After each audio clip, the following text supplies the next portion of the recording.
Good morning. This is Northern Light for Thursday, June 22nd. I'm Monica Sandreski. And I'm Todd Moe. The bus manufacturer Nova Bus stunned officials in Plattsburgh yesterday when they announced it's closing its factory there. It's a major employer in the region. Also, a new financial forecast released by the governor's budget office shows future deficits doubling next year. We knew it as the budget was being negotiated, when the budget was enacted, that there were out-year gaps on the horizon. So it was a big concern, and it's why we urged some spending restraint at the time.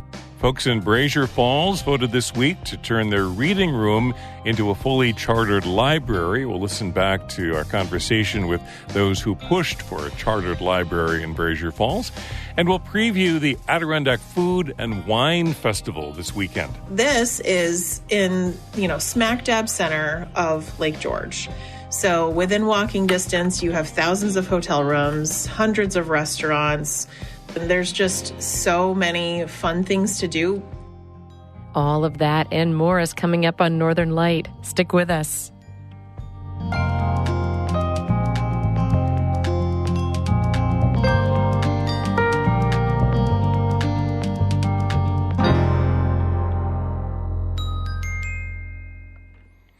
Broadcast of Northern Light here on North Country Public Radio is supported by AdirondackExplorer.org and the AdirondackAlmanac.com, seeking solutions to the Adirondack Park's challenges in print and online.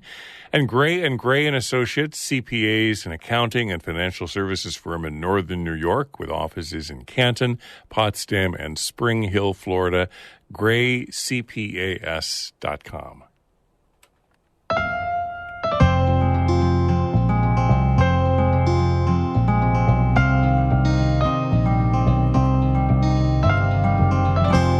This is Northern Light. I'm Monica Sandreski. And I'm Todd Moe.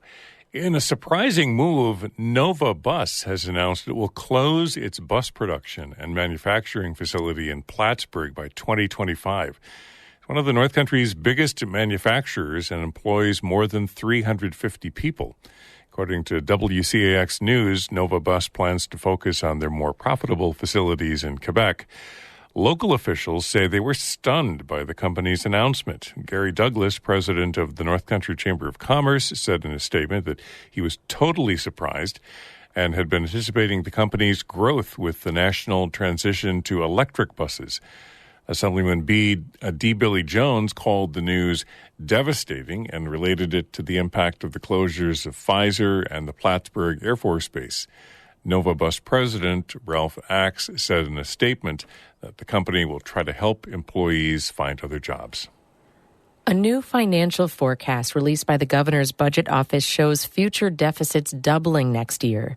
From Albany, Karen DeWitt has more. Just over 4 months ago, when Governor Hochul unveiled her state budget proposal, thank you very much, the current budget was balanced, and the projected deficit for next year was around $5 billion. We set the table for what should be one of the most prosperous times in our state's history. Now, the governor's budget office says it has nearly doubled to $9 billion, and it's rising to over $13 billion the following year. The budget office released its revised numbers earlier this month. Patrick Orecki with the watchdog group Citizens Budget Commission says it's the biggest gap the state has faced since the Great Recession. He says in the months between Hochul's address and the budget passage in early May, fiscal storm clouds were gathering. We knew it as the budget was being negotiated, when the budget was enacted, that there were out-year gaps on the horizon. So it was a big concern, and it's why we urged some spending restraint at the time. Lawmakers did not heed that warning. The deficit is partly a result of increased spending during the COVID-19 pandemic, fueled by a large infusion of federal relief funds sent to New York. The budget office says tax receipts are also coming in at a rate lower than anticipated. The governor has begun talking about the upcoming shortfall and how it influences her decisions about spending money now. For instance, she spoke against a bill being considered by the state assembly. It would provide health care coverage for undocumented immigrants. Hochul says the state can't afford it. The warnings about our finances are troubling, and we saw a reduction of $6 billion in the month of March from our normal tax receipts. Hochul, during her tenure, has built up the state's reserve fund. It now totals $19 billion. Orecki, with Citizens Budget Commission, credits the governor with significantly increasing that fund. But he says it's supposed to be used in a true economic downturn or an unforeseen emergency. So just using reserves to plug gaps that you built when times were good is not how you should use reserves no matter what. Citizens Budget Commission is offering some advice to the governor and lawmakers. Orecki says Hochul should be vigilant about controlling spending and should reject any new bills by the legislature that add to the state's spending burden. And he says next year it's likely that the governor will be presenting a more fiscally austere state budget. In Albany, I'm Karen DeWitt.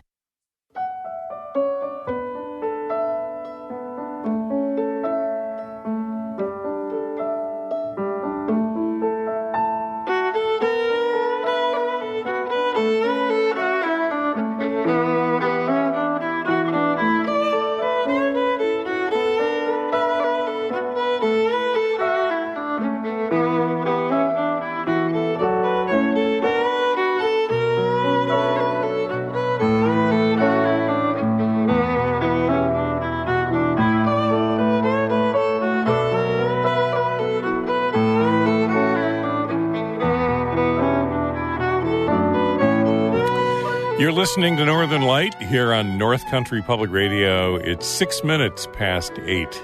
Good morning. I'm Todd Moe. And I'm Monica Sandreski. Just ahead, a St. Lawrence County town is home to North Country's newest chartered public library. That conversation coming up in just a few minutes here on Northern Light.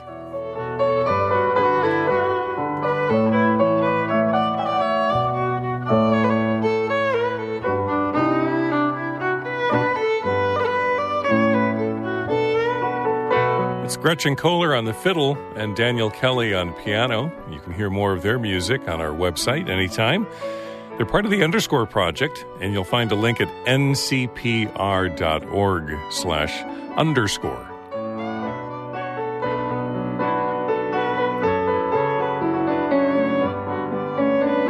Northern Light is supported by Rickard Environmental in Keene, New York, offering wetland delineation services to protect critical habitats and Adirondack waters. Learn more at rickardenvironmental.com.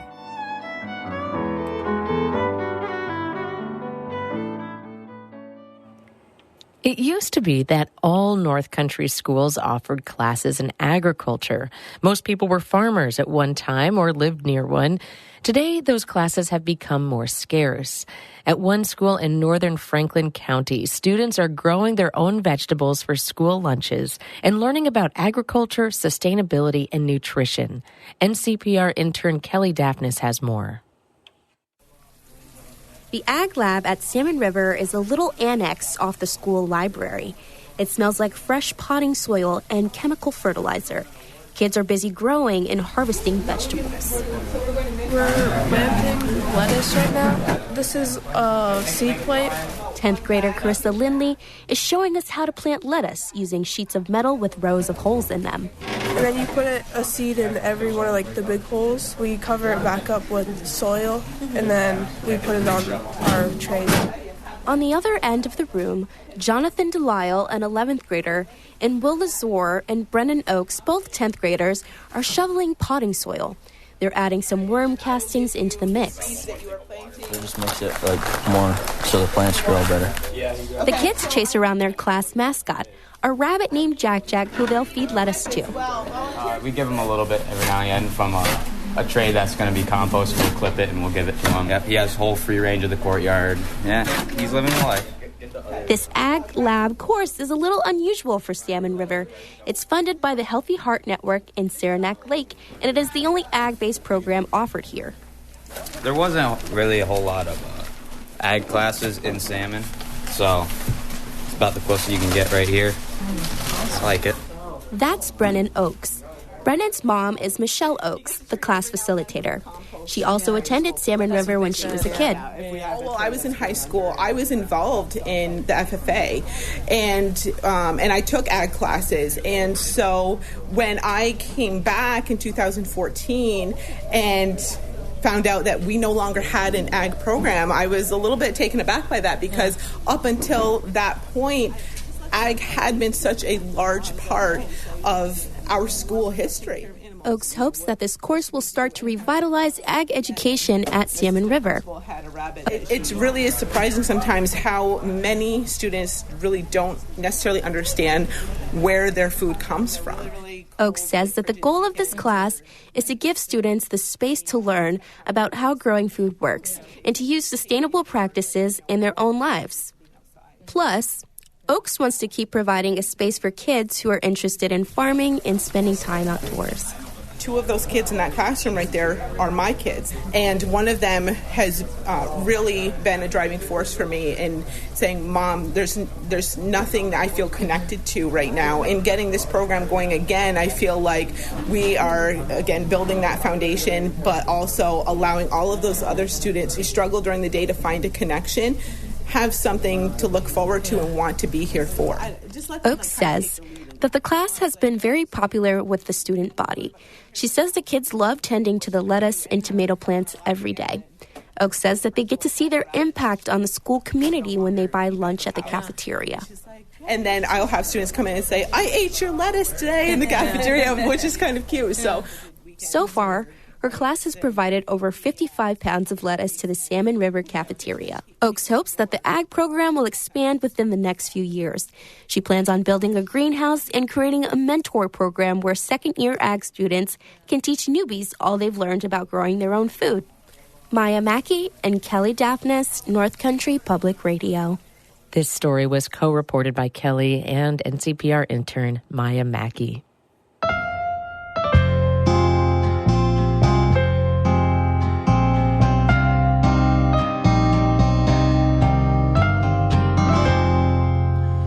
This weekend, the Adirondack Wine and Food Festival will be setting up shop in downtown Lake George for its 7th year.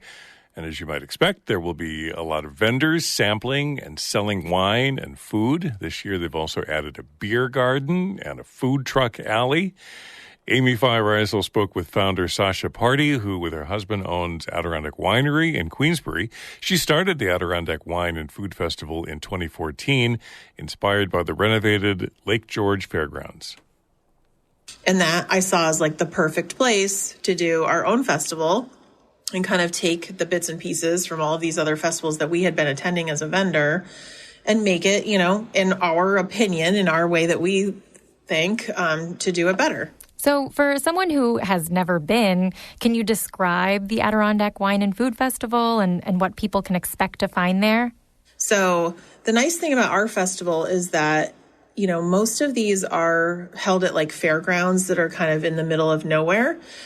So this is in, smack dab center of Lake George. So within walking distance, you have thousands of hotel rooms, hundreds of restaurants. And there's just so many fun things to do when you come to the Adirondack Wine and Food Festival. Can you sort of actually describe what the festival looks and feels like? When you enter the festival grounds, you get a bag, you get a program, and then bam, there's 120 vendors in front of you. I mean, probably 30 or so wineries, 30 or so artisan food vendors. We have a beer garden. And then we have some, artisan crafters that are unique. We try to keep things like wine related or like Lake George related. We have non-alcoholic beverage vendors is a big important part too. And we've brought a kids tent back into the center of the grounds. So it's really like a family friendly event too. There's plenty to do if you're not interested in drinking alcohol. Like it's just $20 for a DD ticket. Kids 15 under are free. So there's plenty to do if you come as a family or come with a DD as well. Can you tell me a little bit more about the why behind the festival? What it is that you're hoping happens there? For us, owning and operating a winery, we wanted to bring the people to experience all of the amazing products that vendors such as ourselves, small producers in New York State, make with tender, loving care. They might be in Washington County on like a back road and like who's going to actually go visit them. So they need to come to events like this to meet people that are from New Jersey and Massachusetts and Vermont and Rhode Island and, of course, Lake George and the local area as well. But it really gives those vendors a chance to sample their products. And then we hope that people purchase them to take them home with them. We have a team that works only on this all year. It's a big, big undertaking. And then you got all your eggs in one basket. Well, best of luck. I'll cross my fingers for the weather, and thanks for chatting with me. Yeah, of course. Thank you. That was Amy Feiereisel interviewing Sasha Party, a founder of the Adirondack Wine and Food Festival, which is celebrating its 7th year this weekend in Lake George.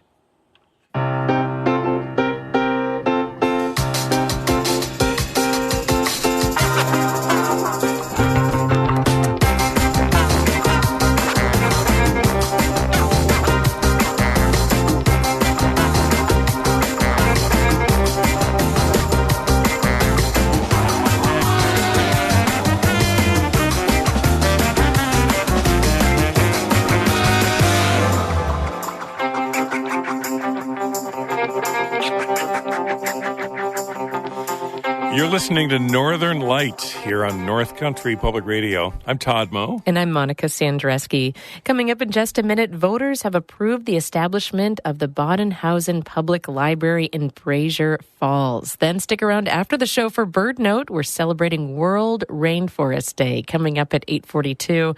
But first, Todd has a look at the weather for us. Partly to mostly sunny skies with highs today in the upper 70s, low 80s, light winds out of the south. And then tonight, lows near 60 under partly cloudy skies. Tomorrow and Saturday and Sunday, we've got a chance of scattered showers, maybe an occasional thunderstorm as we head into the weekend. Highs tomorrow, upper 70s near 80, light winds out of the southeast. About a 50% chance of scattered rain Friday, an 80% chance of rain Saturday, highs upper 70s near 80, and then about a 50% chance of scattered rain again Sunday and Monday with highs around 80 right now. In Canton, partly sunny skies and 67 degrees. Voters in the Brazier Falls Central School District approved the formation of the Bodenhausen Public Library this week. The vote grants the former reading room an official charter as a school district public library through the state education department. With the establishment of that, voters also approved the election of 5 trustees and a budget of $77,000 a year. And it was formed in December 2014. The library initially relied on a donation from Dr. Susan Bodenhausen to provide library services to the residents of Brazier Falls. It's in an old storefront along the village's historic main street. I just walked into this space when I did my interview, and I'm home. I just love this room. That's Tina Hardigan, director of the Bodenhausen Library. I stopped by for a visit last fall when the Board of Trustees began working toward establishing the organization as an official chartered library. I'm Laurel Murphy, and I'm the board president here at the Bodenhausen Reading Room. I live here in Brazier Falls, and I also work at a neighboring library, which is what brought my attention to the reading room and its need for its survival in the community. And I'm Tina Hardigan. I'm the new director here at Bodenhausen Reading Room. I've lived here my whole life. I moved away and moved back when my mom was ill, and just so happened they needed a director, and I threw my hat in the ring.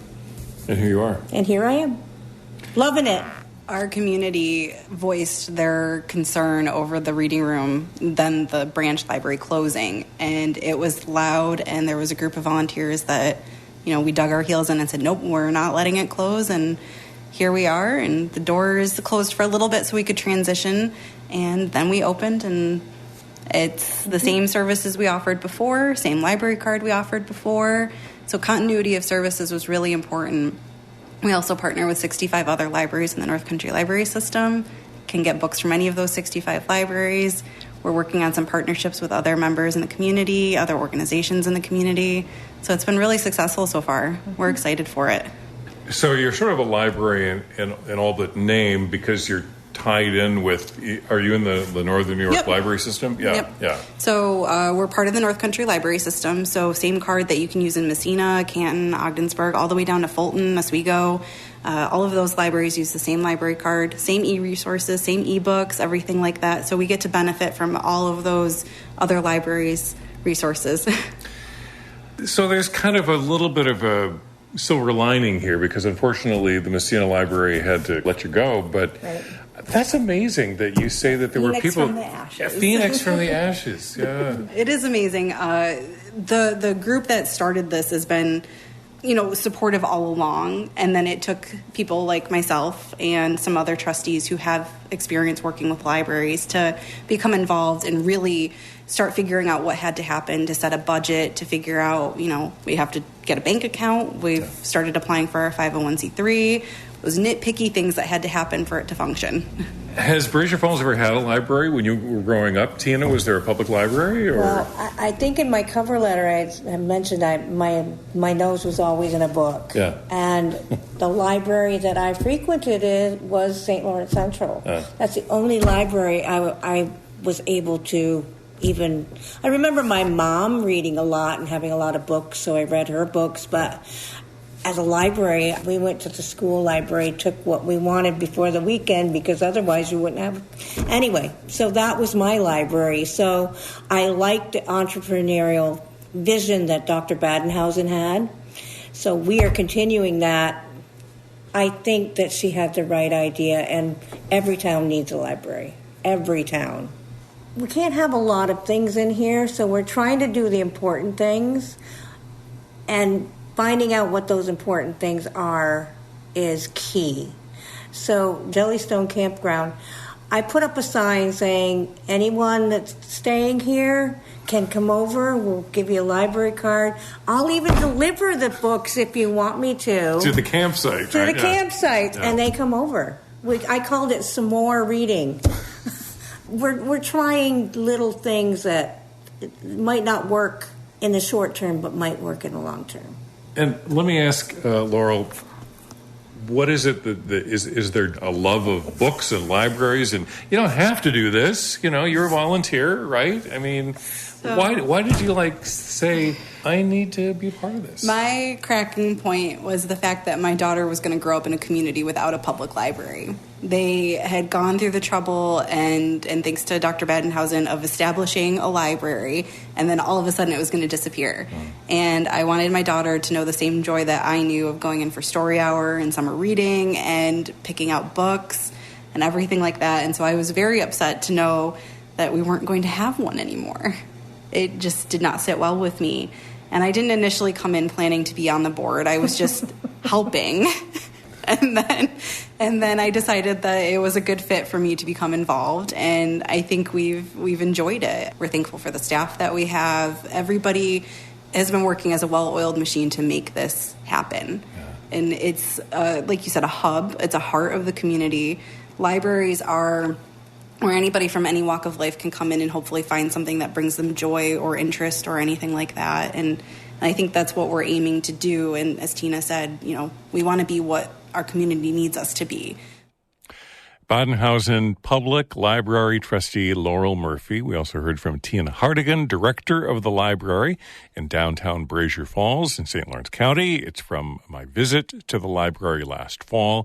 In a press release this week, Trustee Laurel Murphy said, quote, I am so pleased that the residents approved the vote, and many generations will now get to experience everything there is to offer from a local library, unquote.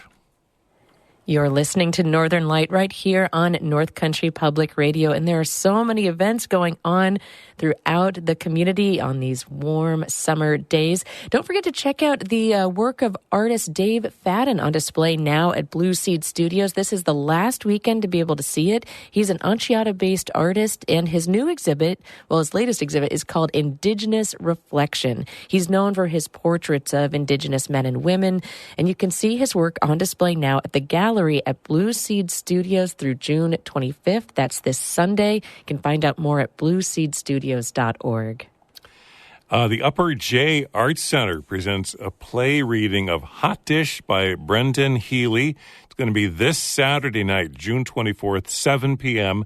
at Upper J Arts Center's Recovery Lounge. It's free. Donations are welcome. You can RSVP at upperjartscenter.org. That's on Route 9N in North in Upper J. Again, it's a play reading of Hot Dish by Brendan Healy Saturday night at 7 o'clock. And Monica, I just got to tell you, the press release for this has a photo of both of us from the Midwest. Yes. We know what hot dish is. Absolutely. There's a photo of a tater tot hot dish with the press release for every potluck, every Easter potluck. I see it. Tater tot hot dish. Or maybe it's tuna noodle casserole or hot dish. I'm not sure. But that's it, a hot dish and casserole. You can, can practically taste it through, through the photo. Oh, also want to remind everybody to check out the second annual Tri-Lake Pride Festival at Riverside Park and Saranac Lake this Sunday. It'll be from 12 to 4, and it's hosted by the Adirondack North Country Gender Alliance. You can find out more online from the North Country Gender Alliance. And of course, there's always good music going on throughout the region. Coming up in Plattsburgh this Friday night, check out the Plattsburgh-based musician John Wagar and Friends. He's performing at the Monopole Friday night from 10 to 2. This is his song, On the Way to My Grave.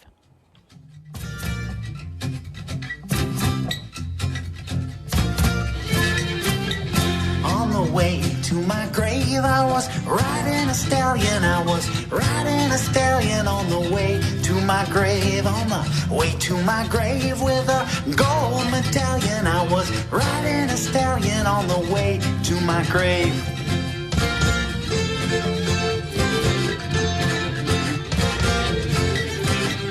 Like a wolf on a saddle, I was fast as lightning. I was fast as lightning on the way to my grave. As I looked at the people, they were doggy paddling. They were doggy paddling on the way to their graves.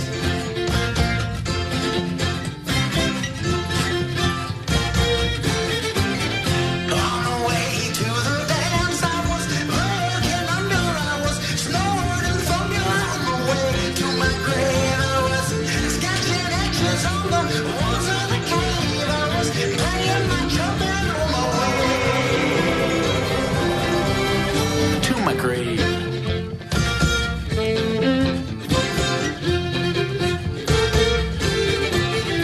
On the way to my grave, I was starting a fire. I was starting a fire on the way to my grave. On the way to my grave, I was joining the choir. I was starting a fire on the way to my grave.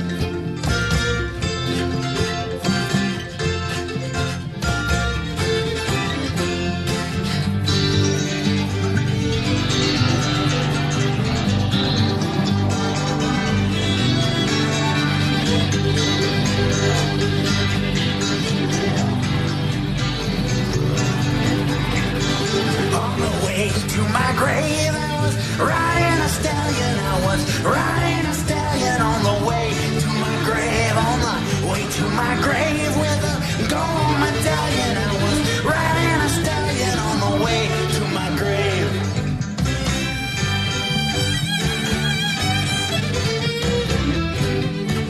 To my grave. On the Way to My Grave, that's John Wagar and Friends. They're performing this Friday evening at the Monopole. They go on at 10. You can find out more from the Monopole Bar in Plattsburgh. Hey, don't forget the Howell Story Slam tonight. Yes, coming up this evening, I've got it right here. The theme is school days. NCPR and the Adirondack Center for Writing present the Howell Story Slam live in Ticonderoga. Join us at Ledge Hill Brewing on Montcalm Street at 7 o'clock tonight for an evening of 5-minute true stories with no notes, no props. Again, the theme is school days. You can get details about the Howell Story Slam and find storytelling tips at ncpr.org/Howell. The first 15 storytellers to sign up tonight will be included in the lineup. It's free to tell stories, free to attend, with a suggested donation of $10 to support the Howell. Again, you can find out more at our website, ncpr.org/Howell. That is it for the show for the day. Morning Edition continues in in just a moment. Then later this morning, join us for a conversation looking back at Roe v. Wade. What role did the viability line play in the decision to overturn that? On 1A, Jen White looks at new reporting into how a fuzzy medical concept morphed into a hard legal line. That's today between 10 and noon here on NCPR. I'm Monica Sandreski. And I'm Todd Moe. Thanks for listening. Be well.